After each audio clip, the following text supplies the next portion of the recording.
오늘 우리들이 읽은 성경 말씀은 고난주간인 목요일 밤에 예수님께서 사람들에게 잡히시기 직전에 있었던 에피소드입니다. 이날 이전까지만 하더라도 분위기는 대체로 나쁘지 않았습니다. 며칠 전 일요일에 예수님께서 제자들과 함께 예루살렘에 도착했습니다. 어린 나귀를 탄 예수님이 수많은 군중들의 환호를 받으면서 예루살렘으로 돌아오는 것을 본 제자들의 기분은 날아갈 것만 같았습니다. 이제 조금 있으면 드디어 예수님께서 이 나라에서 로마 군대를 몰아내고 새로운 왕국을 세울 것이라고 여겼습니다. 그런 가운데 목요일 저녁에는 예수님의 지시에 따라 준비한 식사 자리에 모두가 둘러앉아 즐겁게 대화하면서 음식을 먹었습니다. 특히 이 저녁 식사는 성찬식과 세족식을 가진 뜻깊은 시간이기도 했습니다. 저녁 식사를 끝낸 예수님과 제자들은 찬송을 부르면서 평소 종종 기도하러 가시던 올리브산으로 가셨습니다. 제자들은 평소처럼 별다른 생각 없이 예수님을 따라가고 있었습니다. 그렇게 길을 가던 중에 제자들은 예수님으로부터 청천벽력 같은 말을 듣게 됩니다. 예수님은 제자들에게 이렇게 말씀하셨습니다. 너희가 모두 나를 버릴 것이다. 제자들은 예수님의 말에 깜짝 놀라 무슨 대답을 해야 할지 몰라 의왕이 벙벙했습니다. 그때 베드로가 수제자답게 나섰습니다. 주님, 모두가 예수님을 버릴지라도 나는 그렇지 않을 것입니다. 그 말을 들은 예수님은 그를 향해서 아주 구체적으로 말씀하십니다. 내가 진정으로 너에게 말한다. 오늘 밤에 닭이 2번 울기 전에 내가 3번 나를 모른다고 할 것이다. 하지만 베드로는 예수님의 이 말씀을 결코 받아들일 수 없었습니다. 그는 예수님을 만나서 제자로 부름을 받았을 때 자신이 가진 모든 것을 내려놓고 예수님을 쫓았습니다. 지난 3년 동안 예수님과 함께 먹고 자고 하면서 예수님이 하나님 나라 운동을 직접 보고 경험했습니다. 예수님이 눈먼 자의 눈을 뜨게 하며 풍랑을 잔잔케 하고 귀신의 군대를 내쫓는 것을 직접 보았습니다. 혈류증 앓는 여인을 고치고 심지어 죽은 야이로의 딸을 되살리는 자리에 함께 있었습니다. 또한 베드로는 권위와 능력을 가지고 하나님 나라에 대해서 설교하시는 예수님의 모습에 넋이 나간 듯이 바라보던 중에 그분의 권위 있는 가르침에 놀라는 사람들의 탄성을 듣기도 했습니다.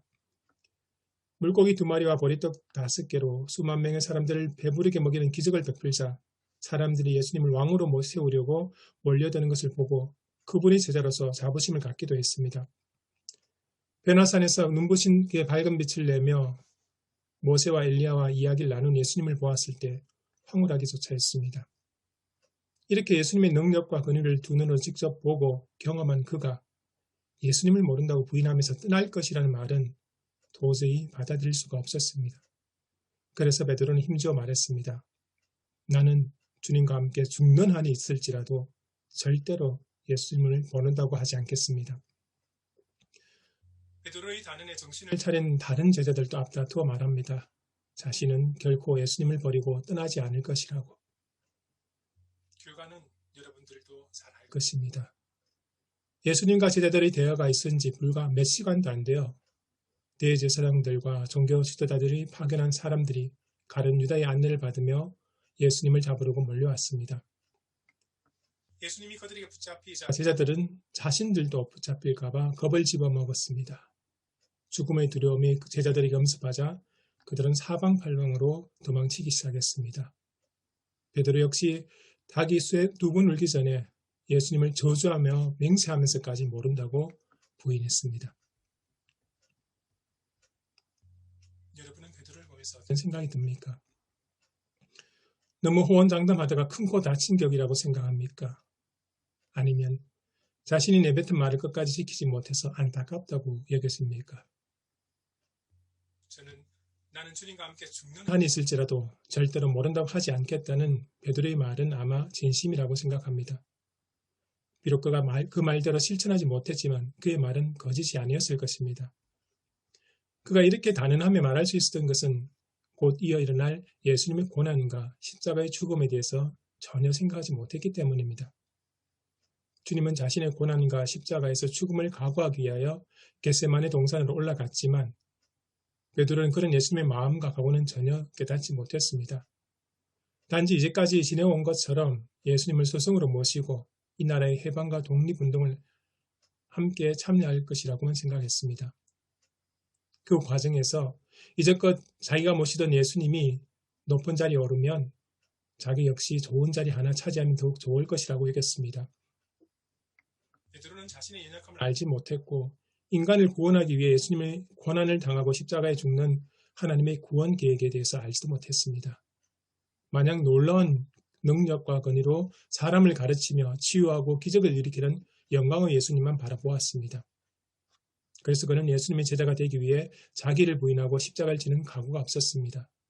그랬기에 베드로는 자신은 결코 주님을 떠나지 않을 것이라고 단언할 수 있었고 결국 고난과 위기가 닥쳤을 때에 예수님의 말씀처럼 넘어지고 말았던 것입니다. 사실 우리도 마찬가지입니다.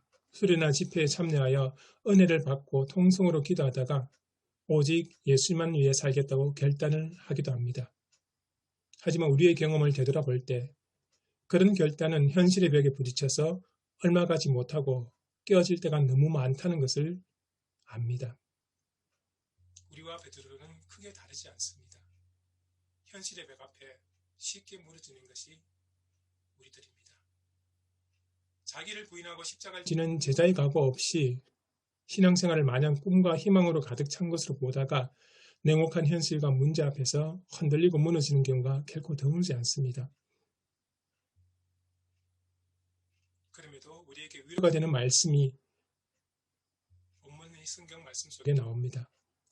예수님께서 너희가 모두 나를 버릴 것이다 고 말씀하시고 난 뒤에 이어서 그러나 내가 살아난 뒤에 너희보다 먼저 갈릴리로 갈 것이다 고 말씀하십니다.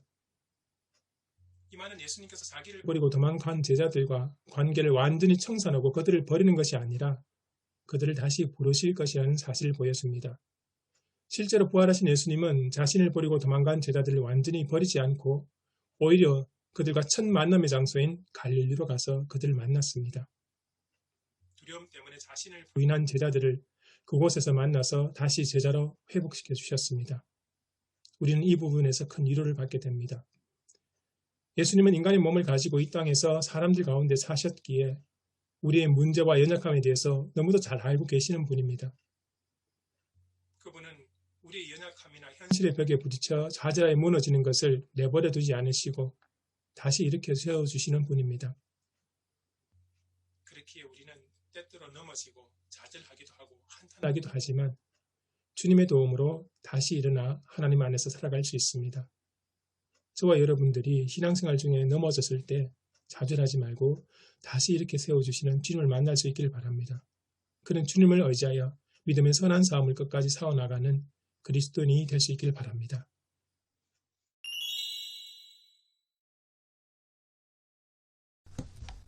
마가복음 14장 11절부터 26절. 무교절의 첫날 곧 유월절 양 잡는 날에 제자들이 예수께 여짜오되 우리가 어디로 가서 선생님께서 유월절 음식을 잡수시게 준비하기를 원하시나이까 하매 예수께서 제자 중에 둘을 보내시며 이르시되 성내로 들어가라. 그리하면 물 한 동이를 가지고 가는 사람을 만나리니 그를 따라가서 어디든지 그가 들어가는 그 집주인에게 이르되 선생님의 말씀이 내가 내 제자들과 함께 유월절 음식을 먹을 나의 객실이 어디 있느냐 하시더라 하라. 그리하면 자리를 펴고 준비한 큰 다락방을 보이리니 거기서 우리를 위하여 준비하라 하시니 제자들이 나가 성내로 들어가서 예수께서 하시던 말씀대로 만나 유월절 음식을 준비하니라. 저물매 그 12를 데리시고 가서 다 앉아 먹을 때에 예수께서 이르시되 내가 진실로 너희에게 이르노니 너희 중에 한 사람 곧 나와 함께 먹는 자가 나를 팔리라 하신대. 그들이 근심하며 하나씩 나는 아니지요 하고 말하기 시작하니 그들에게 이르시되 12 중에 하나 곧 나와 함께 그릇에 손을 넣는 자니라. 인자는 자기에 대하여 기록된 대로 가거니와 인자를 파는 그 사람에게는 화가 있으리로다. 그 사람은 차라리 나지 아니하였더라면 자기에게 좋을 뻔하였느니라 하시니라. 그들이 먹을 때 예수께서 떡을 가서 축복하시고 이어 제자들에게 주시며 이르시되 받으라 이것은 내 몸이니라 하시고 또 잔을 가지사 감사기도 하시고 그들에게 주시니 다 이를 마심에 감람산으로 가니라. 이르시되 이것은 많은 사람을 위하여 흘리는 나의 피 곧 언약의 피니라. 진실로 너희에게 이르노니 내가 포도나무에서 난 것을 하나님 나라에서 새 것으로 마시는 날까지 다시 마시지 아니하리라 하시니라. 이에 그들이 찬미하고 감람산으로 가니라. 아멘. 아멘. 사순절 넷째 주일 설교에 본문인데요. 마가복음 14장 12절에서 26절 말씀 본문이고요. 저는 이제 처음에 이게 제목을 묻기만 해도 이렇게 붙여놔서 이게 이해가 안 되더라고요. 아무리 이렇게 생각을 해봐도 아직까지도 왜 묻기만 해도라고 했는지 좀 이해가 좀 잘 안 됐습니다. 첫 번째로 본문의 역사적 그리고 문화적 상황을 살펴보는데요. 마가복음의 신학 이것을 그리스도의 고난이라고 이렇게 보는 관점이 있다고 해놨는데 아마 이 성만찬 사건의 주안점을 두고서 아마 그렇게 보는 것 같다고 이분은 말하고 있고요. 예수님께서 제정을 하셨고 친히 제정하셨고 또 그것을 지키도록 지시하신 이 성만찬 입니다. 라고 말하고 있습니다.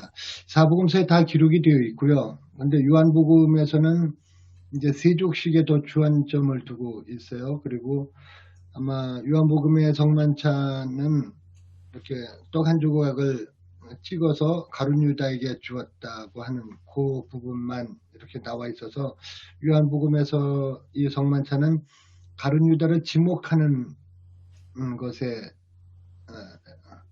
언급을 하고 그냥 이렇게 넘어가는 것을 봤습니다. 잘 아시는 대로 성찬에 대해서 여러 가지 뭐 설들이 있는데 뭐 가톨릭이나 우리 개신교 각 뭐 교단 색깔별로 또 이해하는 것들이 조금씩 이렇게 달라서 화채설이라든가 공제설, 기념설, 영적 임재설 그리고 직접 임재설 뭐 이런 것들이 있다는 것을 우리가 배웠고요. 고린도전서 11장 25절에서는 이것을 기념하라 라고 해서 기념하라는 것 이렇게 기억해서 기념하라 이렇게 이야기가 되어 있고요.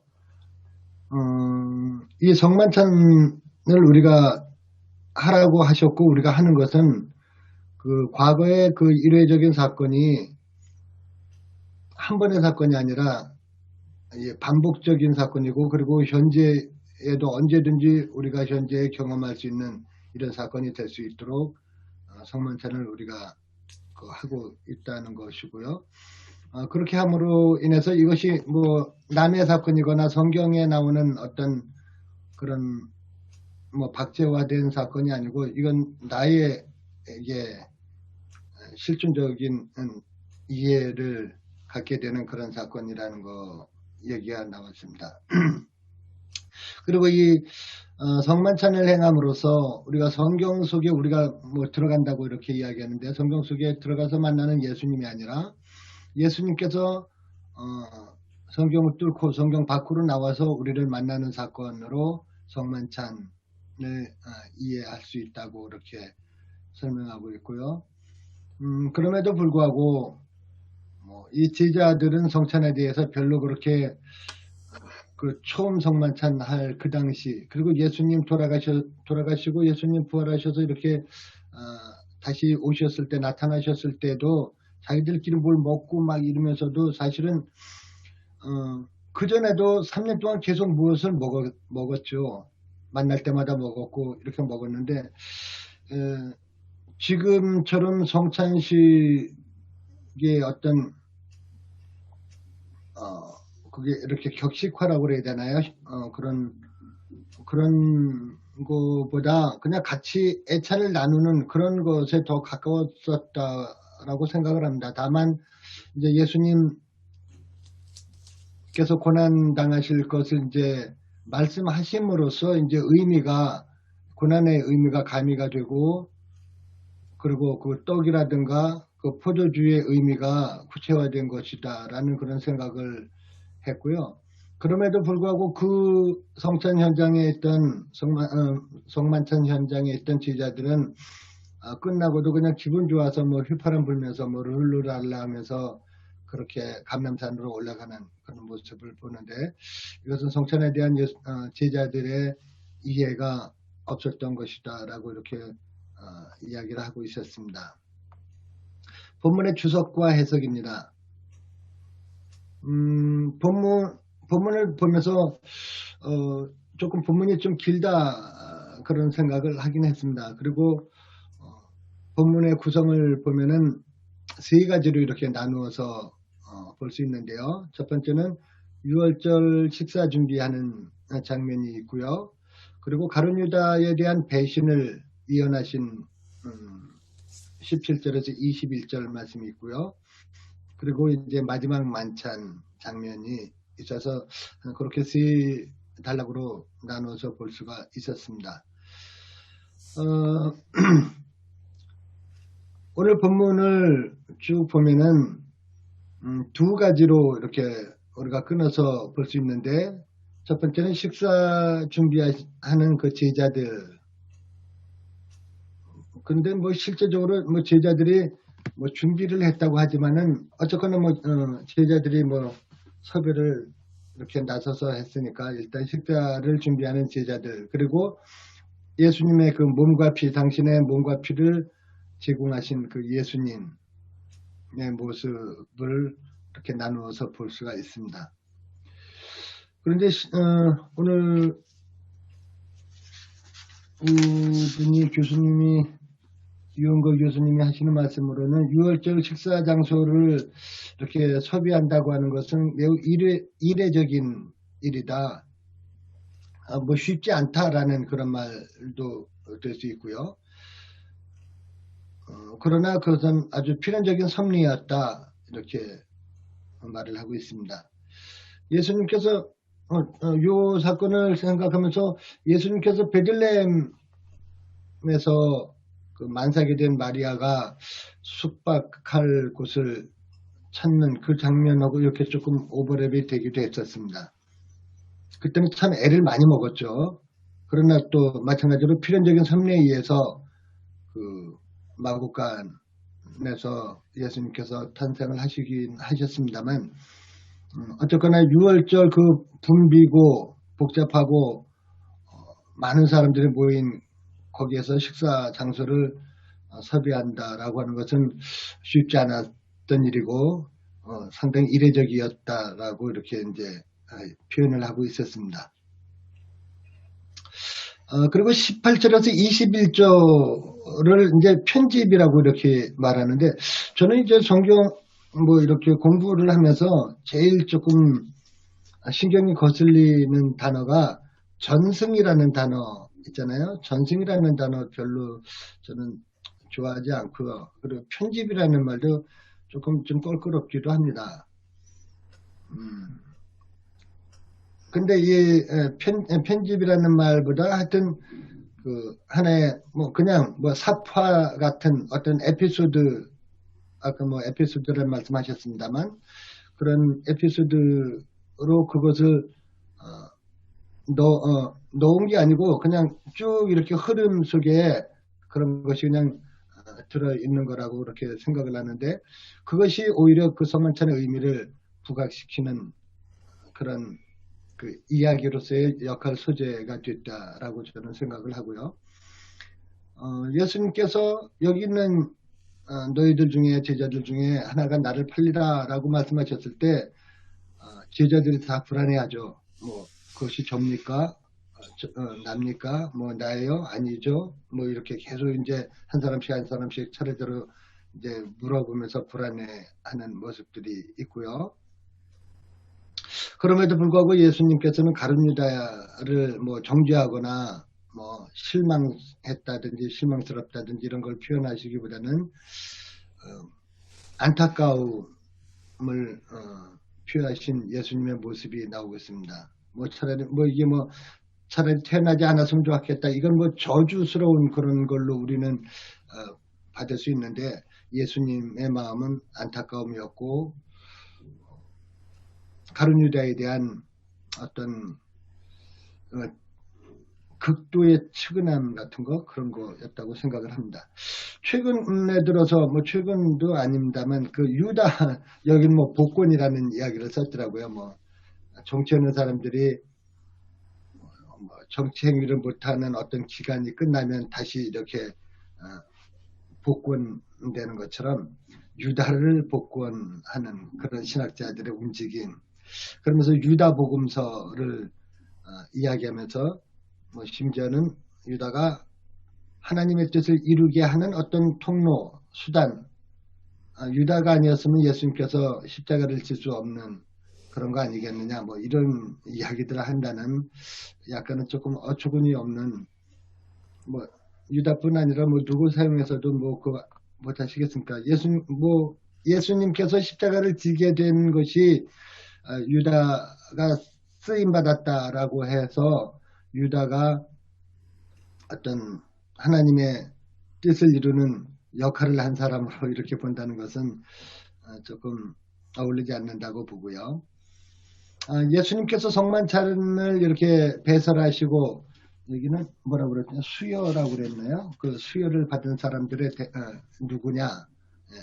저는 그냥 배설이라는 말을 썼습니다만, 성만찬을 이렇게 차려주신 그 누구를 대상으로 차려주셨느냐 봤을 때, 첫 번째는 가룟 유다를 위한 그런 성만찬 자리였다라는 생각을 했습니다.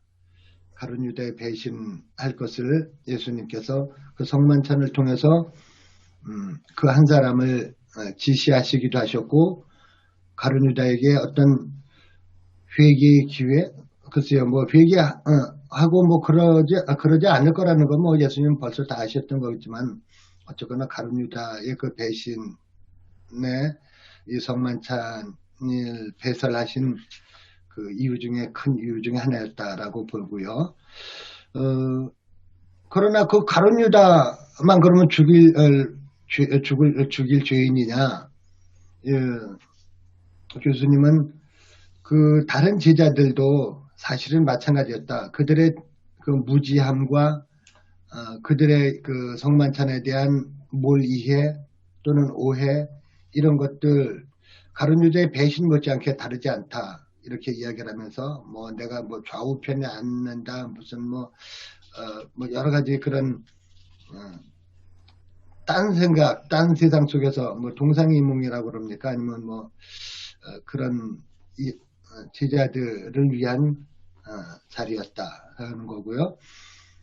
그리고 구원의 징표로서의 떡과 포도주, 예수님의 몸과 피죠.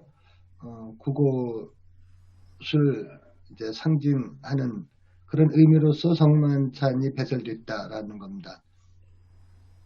여기서 예수님께서 말씀하신 그 언약의 피 24절에 나와 있는 건데요.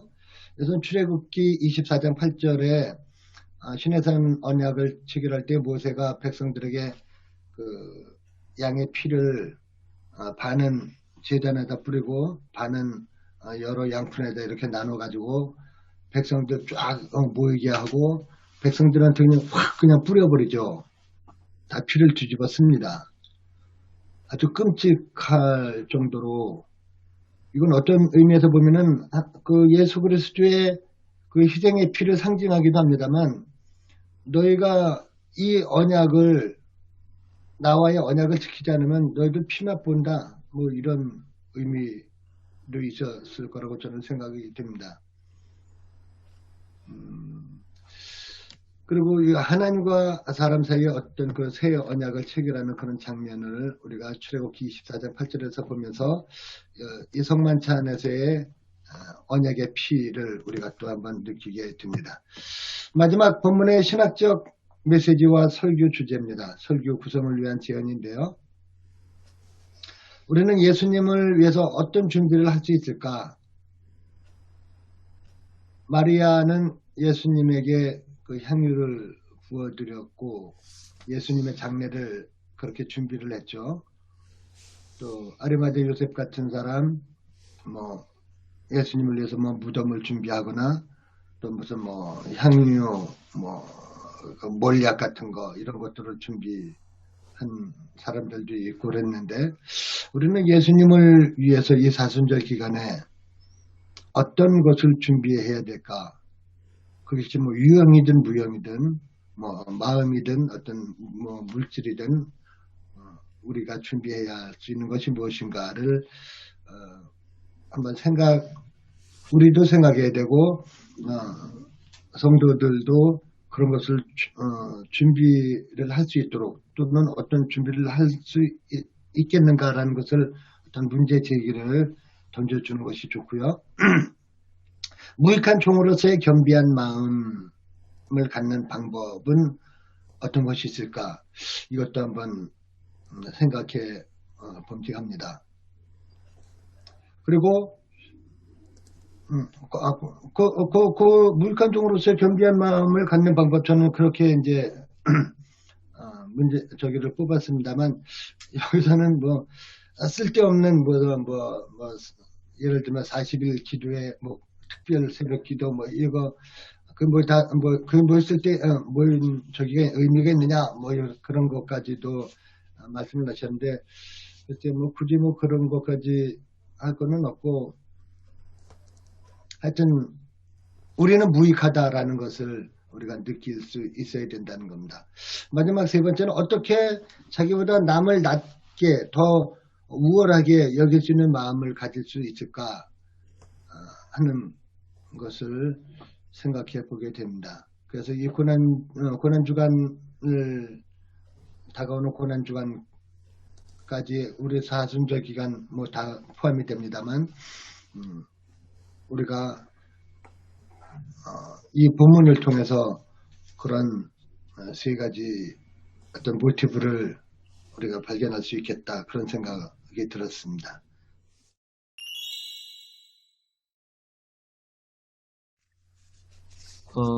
묻기도만 해도라는 그 의미에 대해서는 이 책에서는, 그러니까 사순절을 준비할 때 우리가 그냥 내가 생각해서 하는 게 아니라 주님께 물어야 된다, 이런 의미로 묻기만 해도라는 제목을 쓴 것 같은데요. 그 213쪽에 보면 그리스도인들이 사순절을 준비할 때 제자들이 예수님께 유월절을 어떻게 준비할까요?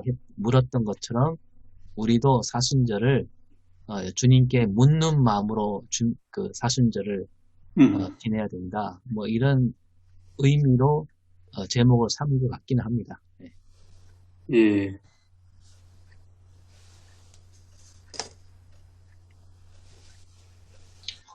대부분 크리스찬들은 사실 묻기만 해도 은혜가 되고 묻기만 해도 복을 받을 텐데 묻지도 않는다는 그런 얘기겠죠?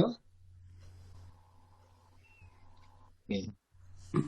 질문하는 신앙을 가지라는 뜻이겠죠. 글쎄요. 여기서 묻는다라는 건 질문이라는 의미도 있겠습니다만, 의탁한다? 아니면 뜻을 구한다? 이런 의미가 더 클 것 같습니다. 아마 묻기만 해도 제목은 뒤에 설교 부분에, 서론 부분에 나오거든요. 아마 그래서 제목은 묻기만 해도 만든 것 같습니다. 그러니까 그 사실 본문 속에 제자들이 먼저 처음에 예수님께 여쭙지 않습니까? 유월절 준비를 어떻게 하면 좋겠습니까? 그래서 이제 예수님이 이렇게 하라고 하시고 그 준비를 제자들이 하지 않습니까?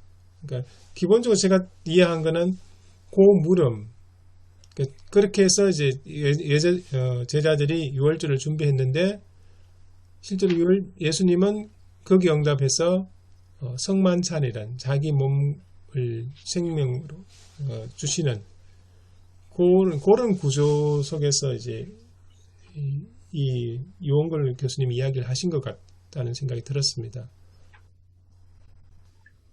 약간 좀 이렇게 좀 끼워 맞춘다면, 지금 사순절 넷째 주잖아요. 그래서 사순절 한가운데인데 사순절을 지내고 있으면서 우리가 정말 사순절을 제대로 보내고 있는가, 그걸 돌아보는 의미로서 그 사순절 의미에 대해서 다시 깊이 생각하는 그런 주일로 삼으라, 이렇게 받아들이면 무리가 없지 않을까라는 생각도 듭니다.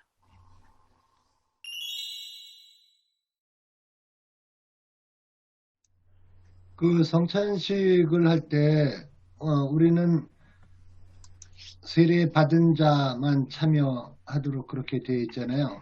네. 그런데 예수님 말씀을 쭉 한번 사복음서를 쭉 보면서 보니까 너희 이것을 다 먹어라, 다 마시라 이렇게 이제 모든 사람들에게 마시라고 먹으라고 그렇게 말씀을 하셔서 저는 그냥 개인적으로 그런 생각을 늘 가져요. 성찬식 물론 이제 그게 귀하다 보니까 무분별하게 그렇게 행하면 안 되니까 그렇게 한다는 거는 뭐 충분히 아는데 저는 그 자리에 다 참석한 모든 사람들이 나는 함께 성찬식을 함께 해야 된다라는 생각을 늘 해봤거든요. 그러면서도 그걸 잘 못하기는 했는데 그 성찬식을 사실은 꼭 세례받은 사람들만 하게 하고 아직 세례 안 받은 사람들은 이렇게 소외시키고 하는 것이 바람직한 것인가? 물론 이제 우리 뭐 헌법이나 이런 저기에 규정이 돼서 이제 그렇게 합니다만 그런 것에 대해서도 조금 의문이 좀 있었습니다. 그건 제 생각에는 일단은 예수님께서도 그 성찬식에 참여시킨 사람은 그 12명이지 않습니까? 12제자들. 예수님을 따랐던 수많은 사람들이 있었는데, 뭐, 나중에 그 예수님께서 부활하신 뒤에 그 따랐던 사람이 120명 뭐 이렇게 이야기하는 거 보면 그 중에서 특별히 12명을 택하셨다는 것 자체가 좀 의미가 있는 것 같고요. 그리고 또 한편으로는 그 성찬식의 의미가 진짜 중요하고 우리 기독교 신앙의 아주 핵심이 되는 의식인데 그 성경에도 보면은 예수님의 그 성찬식에 참여하는 자들의 그 자신을 돌보고 준비해서 참여하도록 그렇게 이야기를 하고 있습니다. 그러니까 무분별하게 참여하지 않도록. 그래서 이제 우리 장로교 쪽에서는 원래 장로님과 목사님들이 그 일을 했었습니다. 그러니까 1년에 세례식을 그러니까 성찬식을 하기 전에 어떻게 하냐면 이제 직접 상담을 하는 거죠, 성도들이. 그러니까 그 참여하기 위해서 이제 지난 삶을 되돌아보고 회개할 것은 회개하고 그렇게 이제 하고 심지어 그런 이제 어떻게 보면 성찬식에 참여하지 못할 정도로 문제가 있는 사람은 참여하지 못하게 막기도 했거든요. 그건 칼빈도 그 비슷한 얘기를 했는데 그게 이제 실제로 우리 장로교 목사님들이 장로님들이 그 역할을 또 많이 했습니다. 지금 우리 한국교회 장로님하고 조금 성격이 다른 수도 있는데 그런 점에서 볼 때 성찬식에 참여시킨다는 게 물론 고대교회에서부터 아주 엄격하게 이제 구분을 했었거든요. 일반 예배 드리는 것하고 성찬식 참여하는 것하고 그런 점에서 생각한다면 어떻게 보면 세례 받고 충분히 그러니까 성찬의 의미를 교육받고 인지한 사람들을 참여시키는 게 바람직하지 않나 그런 생각 듭니다. 이게 뭐 저도 신학하기 전까지는 그 멘트를 하시더라고요. 그 집례하시는 목사님이 뭐 이만저만한 사람들은 뭐 참석하지 마십시오라고 이렇게 이야기를 하고 그리고 그때는 실제로 자기 양심에나 뭐 이렇게 꺼리키는 게 있으면 그냥 패스 시켰어요. 그런 일들이 종종 있었습니다. 저뿐만 아니고 저도 그랬었고 지금은 뭐 저는 글쎄요 목사가 돼서 어쩔 수 없이 그러는지 어쩌는지 몰라도 그냥 뭐 무조건 그냥 성찬식 할 때마다 다 하기는 하는데 전에는 어떤 면에서는 그런 어떤 걸림장치가 스스로에게 있었어요. 근데 요즘은 글쎄요 모르겠습니다. 요즘도 뭐 양심에 거리거나 그러면 뭐 안 하시는 분들이 있겠습니다만 어쨌거나 뭐 성찬을 그런 쪽에서 무분별하게 고린도전서에서 말씀하시는 것처럼 그렇게 해서는 안 되는 거기 때문에 그렇지만 어쨌거나 예수님께서 너희가 이것을 다 먹어라 다 마셔라 이렇게 말씀하신 것은 그 자리에 있는 사람들은 이때 당시는 예수님의 12제자만 그 자리에 있었던 걸로 저는 이해가 되는데요. 어쨌거나 예수님께서는 다 이렇게 참여시키려는 그런 의도가 있지 않았나 그런 생각을 해봤고요.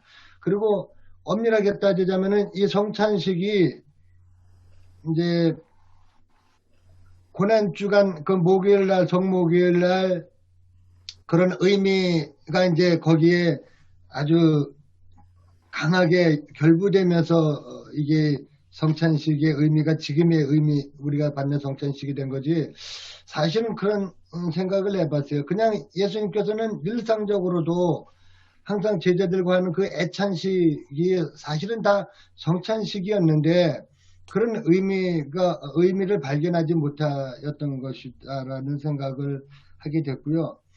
그 일반적인 식사, 애찬식이나 지금 이 성목요일날 세주룩식 이후에 하신 이 성만찬이나 사실은 같은 거였다라는 그런 생각을 늘 했었습니다. 다만 이제 그 성목요일날 그 성찬을 하시면서 하셨던 말씀, 그 얼마나 사실 뭐 이제 몇 시간 뒤에 내일 아침이면은 이제 십자가에 달릴 건데 얼마나 가슴 찢어지고 마음이 아프겠습니까? 그러면서 그 이 떡을, 이 빵을 내 몸을 찢는 그 심정으로 그걸 찢어서 먹이는 그 예수님을 이제 생각을 할 때 당연히 이제 그 성찬식이 이제 지금의 성찬식으로 이어지게 되는 것이었고, 어떤 그 민중신학이나 이런 거 하시는 분들은 하여튼 매 식사를 그런 의미를 부여를 하시기는 하시더라고요. 근데 매번 그렇게 우리가 그렇게 의미를 부여한다고 우리가 그렇게 느껴질까라는 생각은 해봤어요. 사람은 워낙 이렇게 감각에 무뎌지는 그런 동물이기 때문에 어떤 특별한 성찬식이 이 성목요일의 성찬식 아니었겠나, 그냥 그런 생각을 해봤습니다. 뭐 성찬 얘기가 나왔으니까 뭐 저도 잠깐 말씀드리면, 아까 말씀하신 그 세례 받은 사람만 지금 우리가 성찬식을 참여하는데, 그 제도는 성찬을 무분별하게 하지 않게 하기 위한 장치보다는 하나의 제도로 굳어진 것 같고요. 성찬, 이제 요즘 이제 연구 중에 그런 연구가 있잖아요. 성찬 참여 대상에 대한 확대에 대한 연구가 있는 걸로 알고 있거든요. 그래서 예배학이나 뭐 그런 연구에서. 그리고 이제 또 우리 한국이라는 상황 속에서는 사실 같이 먹는 자리에서 그 누가 빠진다는 거는 우리나라 상황에서는 그 먹는 자리에서 배제된다는 것만큼 이게 정말 그 뭐랄까 뻘쭘한 상황이 없잖아요. 빈정상하잖아요. 그래서 그게 그 충분히 이해되지 못하고 이제 예배 오신 분들은 그 경험이 좀 상당히 안 좋은 경우로 남기 때문에 그 성찬 참여 대상에 대한 확대에 대해서 좀 더 진지하게 우리 연구를 좀 해봐야 되지 않을까라는 생각이 듭니다. 그리고 실제로 그 2000년 전이죠. 그때 당시에는 이게 식사였습니다. 그래서 이 고린도서에 보면은 뭐 먼저 와갖고 그냥 배 터지게 먹는 사람이 있는가 하면 다 먹고 나면 먹을 게 없으니까 나중 온 사람들은 뭐 먹을 게 없어갖고서는 뭐 맘상하고 시험 들고 그러는 걸 보면 이 지금에야 뭐 성찬식이라고 이렇게 뭐 하나 이만큼씩 줄고는 그런 거지, 실제적인 이때는 그냥 식사 자리였거든요. 다만 목요일 날 행하신 그 식사 자리가 예수님께서 이제 고난을 받으셔야 할 그것을 말씀하시면서 이제 그것과 결부되면서 몸과 피, 그것을 이제 의미가 부여가 된 것이다라는 그런 생각을 해봤습니다. 이제 교리와 제도 뭐 이런 거 다 결합되어 있는 거라서 여기서 어떤 결론을 내리기가 어렵고 그거는 좀 따로 연구를 해야 되는 문제인 것 같습니다. 아까 성만찬 얘기하다가 정리 못 하셨는데 쿠바 교회는 아이들도 다 같이 합니다. 성찬. 이제 우리도 지금 저 찾아보니까 유아 세례 받은 아이들도 한다고 하는데 뭐 성찬에 제한이 없습니다. 쿠바 교회 같은데 보면. 그래서 떡도 우리나라는 2만 원 올리고. 유아 세례 받아도 입교하고 나야 성찬에 아니, 참여. 어린이들이 참여할 수 있다고 헌법 개정을 그래. 했다는데. 아, 우리나라는 목사님. 총회 네. 법규가 바뀌었습니다. 네. 그렇군요. 근데 이제 애들을 포도주는 안 주고요. 그 주스를 주고 따로 이제 똑같은 시간에 하는데 아이들이 와서 같이 참여하거든요. 근데 포도즙을 주고 이제 어른들은 포도주를 마시죠.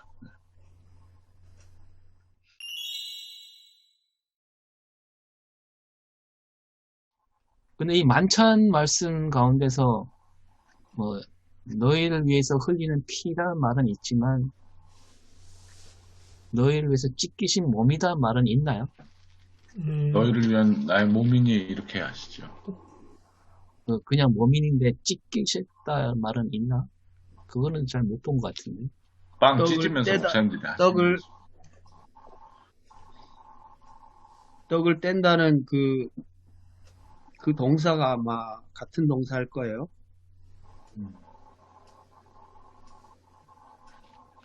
나중에 바울이 그렇게 해석을 하잖아요. 바울이 그러니까 축복하시고 떼어 제자들에게 주시며 할 때 그 뗀다는 게 결국 상징적인 해석일 수 있겠지만 예수님 자신의 몸을 깨뜨리고 죽음을 선택하는 그것과 연결시킬 수 있겠죠. 저는 한편 그 생각드는 게 성만찬에 지금 참여한 사람이 가룟 유다도 다 포함되어 있다는 생각 참 많이 이제 관심이 갑니다.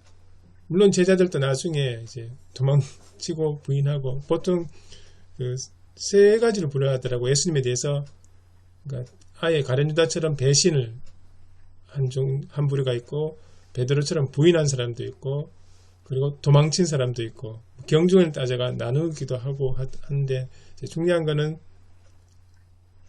그 성만찬에 참여했던 12명 다 그러니까 가룟 유다도 아직 배신하기 직전이지 않습니까? 그러니까 다 어떻게 보면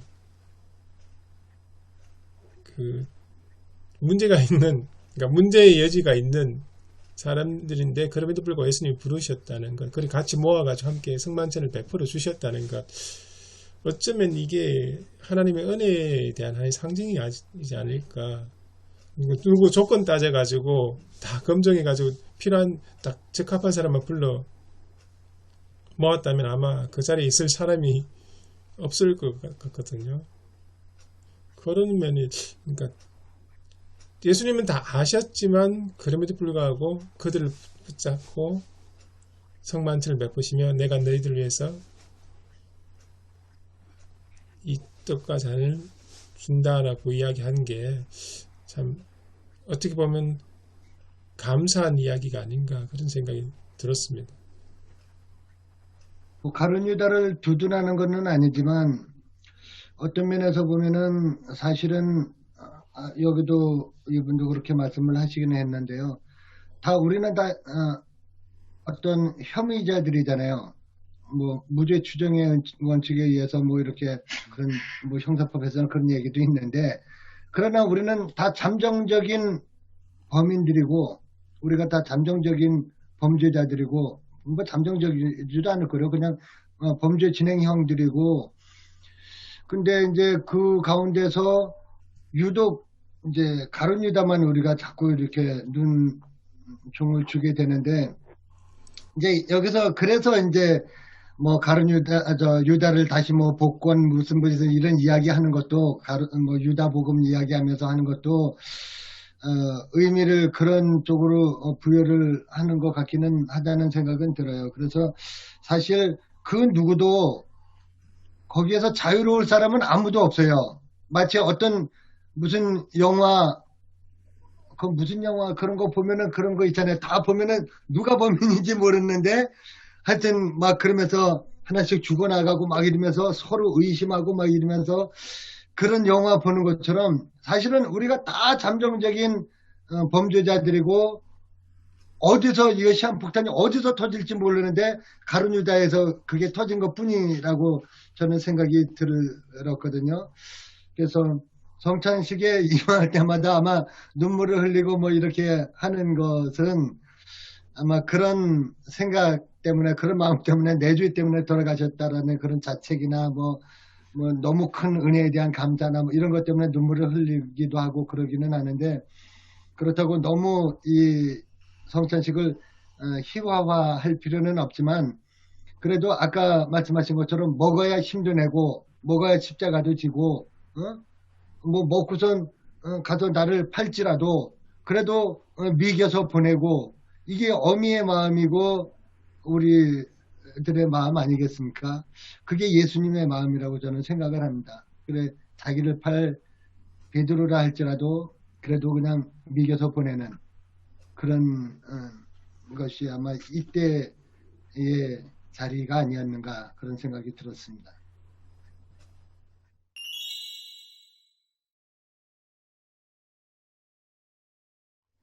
원래 이제 6월절 되면 음식을 조금 먹는 게 아니고 쓴나물도 먹고 몇 가지 음식이 있던데요. 누룩 없는 떡도 먹어야 되고 푸른 채소도 먹고 양상치 같은 것도 먹고, 그 다음에 불에 데운 과일도 먹고 어린 양고기도 먹고, 이게 진짜 배 터지게 먹는 겁니다. 그날 보니까 조금 먹는 게 아니고 예수님이 같이 밥을 잔치를 한 거죠, 사실은 제자들하고.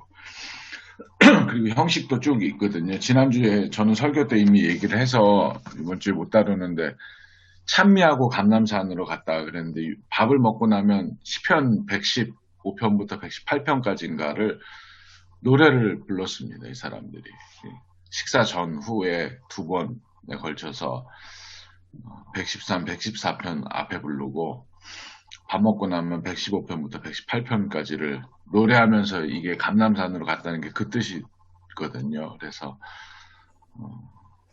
진짜 뭐라 그래요, 잔치를 한 거죠, 잔치를. 그래서 이 잔치에 요즘에는 이제 이 잔치를 성만찬으로 바꾸신 거거든요, 예수님이. 그래서 원래는 이것은 내 몸이라 이런 멘트가 나올 수 없는, 원래 예식서에 보면은 오 주님 세상의 주권자시여 찬양을 받으소서, 당신은 떡을 땅으로부터 나오게 함이니이다, 이렇게 외치면서 이 사람들이 식사를 했는데, 뜬금없이 예수님께서 이건 내 몸이다 그렇게 말씀하신 거거든요. 세상에 우리가 가지고 있던 그 6월절의 의미를 다시 한번 예수님으로 바꾸게 하는 일이기 때문에, 저는 그냥 성만찬에 그 관한 이야기만 6월절 식사로, 앞에 뭐 배반한 얘기 이런 거 넣으면은 너무 지난주하고도 또 중복되는 것도 있고, 그래서 그냥 6월절 만찬에 대해서만 설교를 하는 게 좋을 것 같아서 좀 그렇게 하려고 합니다, 이번 주. 근데 지금 이 책에서는요, 이제 이 식사를 어떻게 구분을 하잖아요. 네. 제자들이 먼저 예수님께 드릴 음식을 준비했다라고 했고, 그 다음에 이 책에서 뭐라 그러냐면 예수님이 또 제자들에게 식사를 제공하신다, 이렇게 나누어서 얘기하고 있는데, 우리 성경 본문에 보면 이제 제자들이 음식을 준비했어요. 6월절 음식 준비한 건 맞고요. 그 다음에 이제 성만찬 그 부분에 가서는 그들이 먹을 때에 예수께서 떡을 가지사 축복하신다 그랬는데, 그러니까 이미 제자들하고 예수님하고 식사를 먼저 하고 있었어요, 그죠? 하고 있는 와중에 예수님이 또, 그러면 그 전에 떡을 안 먹었나?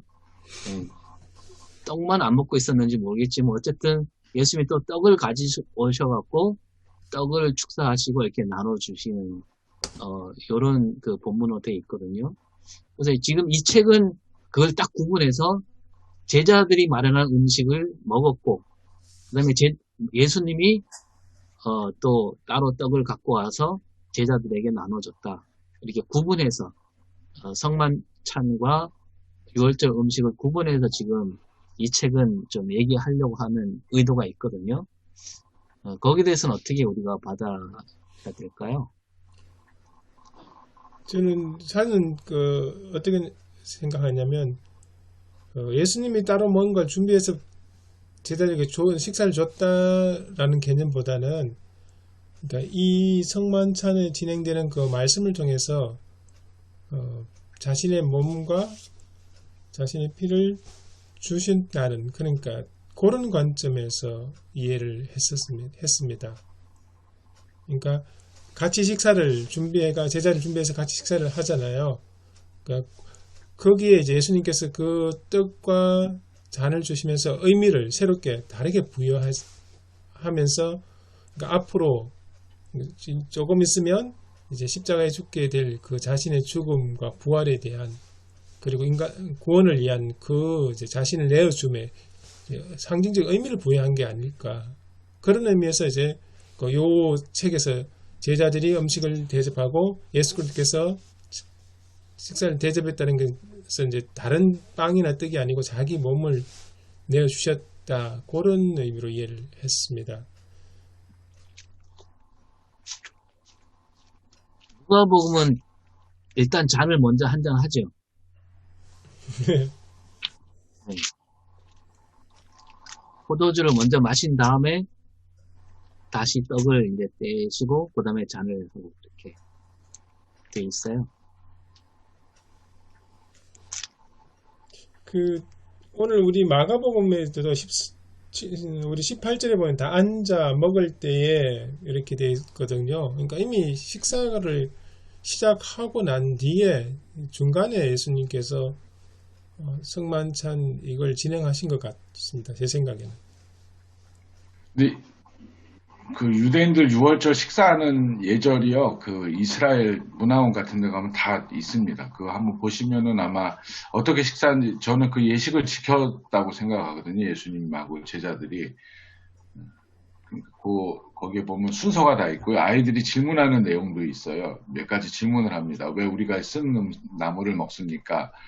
왜 누룩이 없는 빵을 먹습니까? 그게 교육이거든요. 잔치 아이들이 6월절 식사할 때. 그러면은 아마 이 문장에는 들어가 있지 않지만 예수님께 원래 어린아이들이 질문하게 되는데 가족들이 식사하면서 그런 의미들을 서로 나누지 않았을까 싶어요. 그냥 제 추측인데. 근데 예수님께서는 왜 쓴나물, 무교봉을 먹습니까? 라는 것에 대한 것으로 생명의 떡으로 다시 대체해서 말씀하시지 않으셨을까? 제 추측입니다, 이거는. 그냥. 그렇게 말씀하시지 않았을까 싶어요. 그래서, 이게 6월절 음식 먹는 게 예법이 되게 복잡하더라고요, 우리가 그걸 계속 참여했으면 복잡하지 않았을 텐데, 이 사람들한테는 복잡하지 않았을 건데, 우리 차례상 차리는 것처럼 차렸겠죠. 홍동백서로 놓고 하는 것처럼 늘 하던 거라서 이 사람들은 복잡한 것도 아니었을 텐데 의미는 계속 물어봤거든요. 사실 여기 질문이 오늘 제목이 갑자기 생각 안 나네. 뭐였죠? 하여튼 질문하는 거에 대해서 이야기를 했잖아요. 네, 묻기만 해도 원래는 6월절 음식 중에 아이들이 묻게 돼 있습니다. 음식을 먹는 중에. 그러니까 그거하고 차라리 연결을 지으면 좀 더 낫지 않을까 싶은데요. 이 질문이 이제 4가지가 있는데 지금 생각났어요, 다시. 왜 이 밤에 우리는 맛자를 먹습니까? 그 무교병. 그 다음에 왜 이 밤에 우리는 쓴나물을 먹습니까? 아이들이 묻는 겁니다. 그리고 왜 파슬리 같은 그 푸른 채소를 소금물에 2번 찍어서 먹습니까? 아니면 쓴나물을 왜 찍어 먹습니까? 그리고 6월절 음식 비스듬히 누워서, 원래 그 당시 그러기도 하지만 왜 비스듬히 누워서 먹습니까? 이걸 항상 질문하는 거거든요, 아이들이. 그러면 부모가 거기서 대답을 합니다. 그러니까 6월절 만찬을 통해서 예수님이 성찬을 제정하신 의미도 저는 얘기하려고 하고, 이제 어린이 주일이나 어버이 주일 때 얘기하려고 그랬던 건 원래 했었거든요, 한번 전에. 그래서 부모들이 아이들에게 대답할 말들을 좀 준비하고 있으라 그런 내용으로 한번 설교한 적이 있는데요. 그게 교육에 관한 거니까. 그래서 일단 이런 내용을 가지고 오히려 설교하면 저는 낫지 않을까 싶어서 그렇게 하려고 합니다. 마가는 예수님과 제자의 마지막 식사가 유월절 식사였다는 것을 굉장히 강조를 합니다. 마지막 식사 유월절 식사였다는 것을 강조하는데 사실 그 유월절이라는 게 하나님께서 그의 백성을 노예로부터 해방시킨 것을 기념하는 날이지 않습니까? 그러니까 예수님의 그 성만찬도 결국은 이 유월절 식사 때 이루어진 처음 시작된 것이라 보면 그것하고 이렇게 조금 그 성만찬의 의미, 예수님의 그 죽음에 대한 의미 이런 것들하고 이렇게 연결시켜서 해석을 해서 설명할 수 있지 않을까 그런 생각이 막 문득 드네요. 근데 그 성만찬을 우리가 너무 지나치게 그 십자가 희생하고 그 너무 가깝게 그 이렇게 빗대서 얘기하는 거다 보니까 무거워지는 것 같은데 뭐 그런 의미도 있겠지만 그 성만찬을 또 이렇게 볼 수 있죠.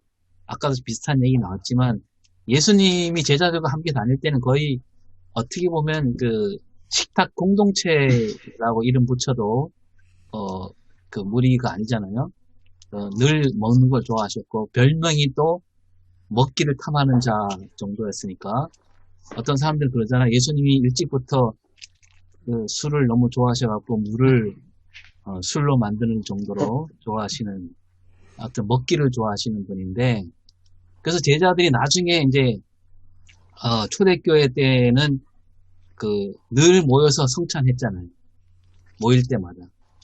그게 뭐냐면 먹을 때마다 예수님을 떠올리게 하는 장치로 그 엠마오로 내려간 제자들도 그 길에서는 예수님을 몰라봤지만 먹으면서 눈이 띄었잖아요. 그러니까 예수님과 함께 먹었던 그 경험을 떠올리면서 예수님을 떠올렸다라는 의미로 우리가 성만찬을 그렇게 봐도 되지 않을까. 그래서 그 우리가 뭐 꼭 성만찬이 아니더라도 식사할 때마다 예수님을 떠올리면서 내가 먹는 이 음식은 예수의 삶을 살려고 하는 그 힘을 얻기 위한 먹는 것, 그래서 먹는 거다. 이런 식으로 받아들이는 그런 의미로 우리가 봐야 되지 않을까. 근데 이렇게 얘기하면 사실은 좀 덜 은혜스럽죠. 우리 교인들이 처음에 제가 와서 성찬하니까 그런 의미로 얘기했더니 성찬에 눈물이 안 나는 성찬은 처음이래요.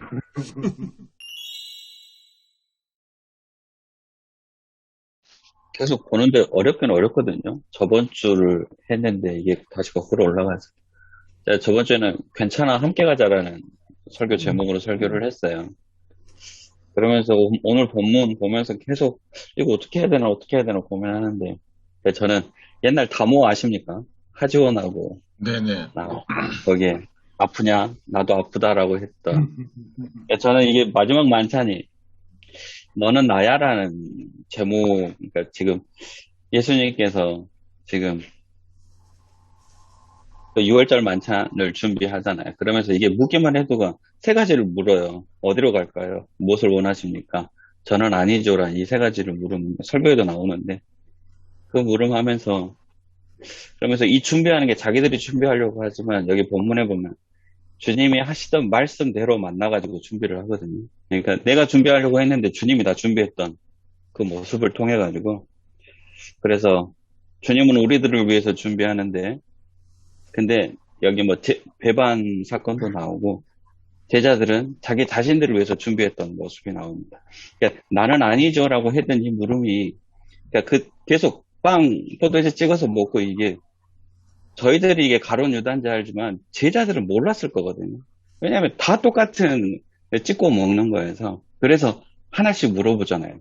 저는 아니죠. 저는 아니죠. 왜 물어봤을까요? 이게 자기도 혹시 배반을 생각하고 있지는 않았을까요? 그래서 그러니까 그 생각을 하지 않았다면 안 물어볼 거 아니에요. 나 전혀 상관없는 얘기니까. 근데 물어보잖아요. 예수님 저는 아니죠. 저는 아니죠. 이게 찔림이 있으니까. 그러니까 저 같아도 찔림이 있으면 물어볼 것 같아요. 안 찔리면 전혀 상관없는 얘기니까 안 물어보는데. 그래서 예수님은 우리를 위해서 지금 준비하고 있지만 나는 나 자신을 위해서 예수님을 이용하고 준비하고 있지는 않았는가. 그러니까 그러니까 예수님은 우리를 위해서 준비하는 모습이지만 제자들은 자기 자신을 위해서 준비했던 모습 때문에 그렇게 묻지 않았을까. 그러면서도 그 모습을 보면서 너희 중에 한 명이 나를 완전히 배반할 거야. 근데 나중에 다 돌아서잖아요. 다 도망가는 그 모습이 나오니까. 그런데 예수님은 성만찬 얘기를 통해서 이게 내 피고 내 살이라고 얘기하는 걸 통해서 다모 생각났거든요. 같이 먹고 이게 내 피와 내 살이 있다는 거. 너는 나라는 얘기라는.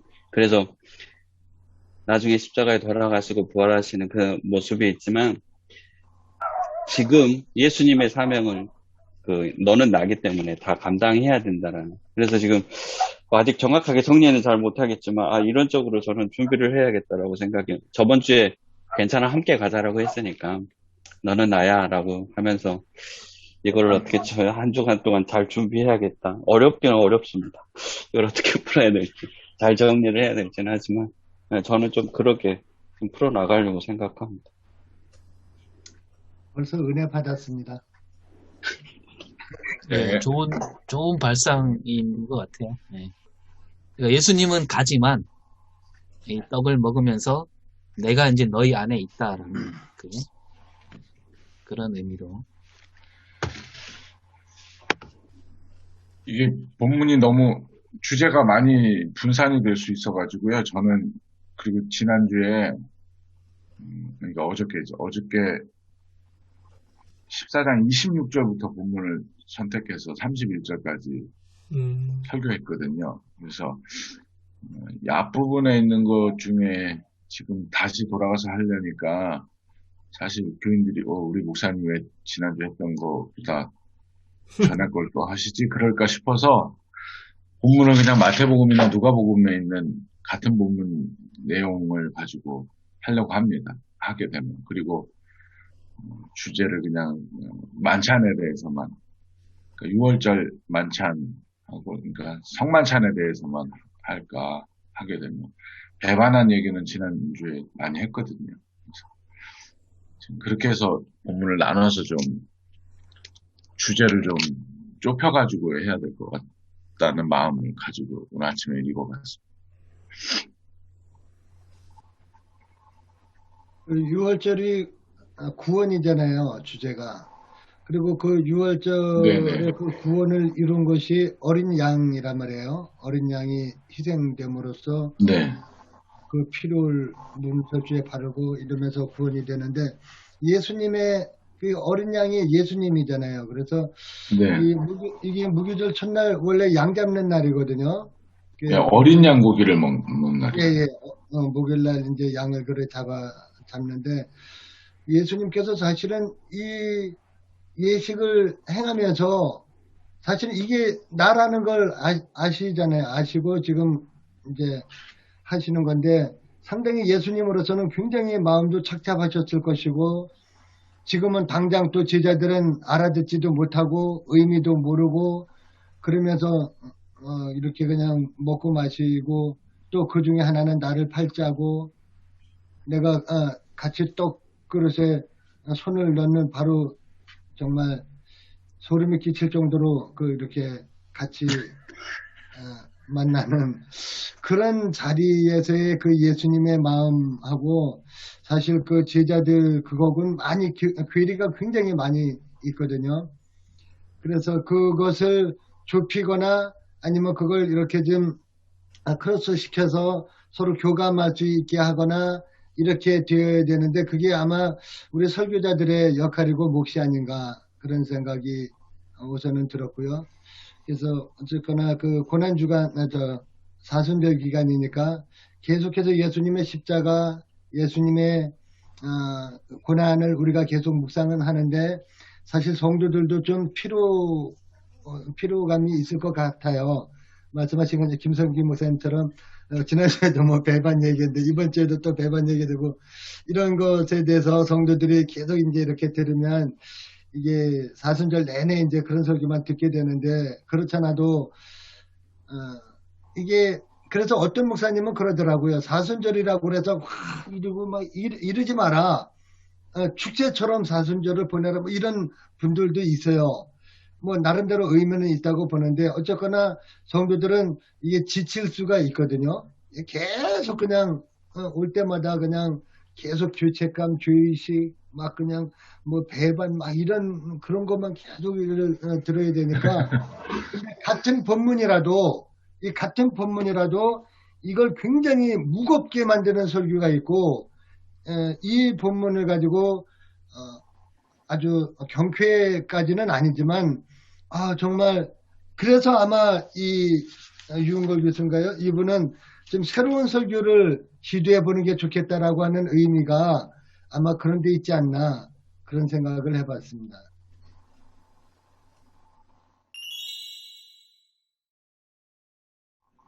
하나님 은혜를 감사합니다. 귀하고 복된 자리를 주님께서 우리에게 열어주시고 함께 나눌 수 있도록 해주심을 감사합니다. 이제 사순절 기간 동안 정말 하나님을 우리가 인격적으로 우리의 심정적으로 정감 있게 만나는 귀한 시간들 우리가 갖게 하셨사오니 주여 이것이 우리의 목회 현장으로 잘 아름답게 전달되고 전파되게 하여 주옵소서. 감사드리고 예수님의 이름으로 기도하옵나이다. 아멘. 아멘. 네, 아멘. 고맙습니다. 수고하셨습니다. 수고하셨습니다. 네. 감사합니다.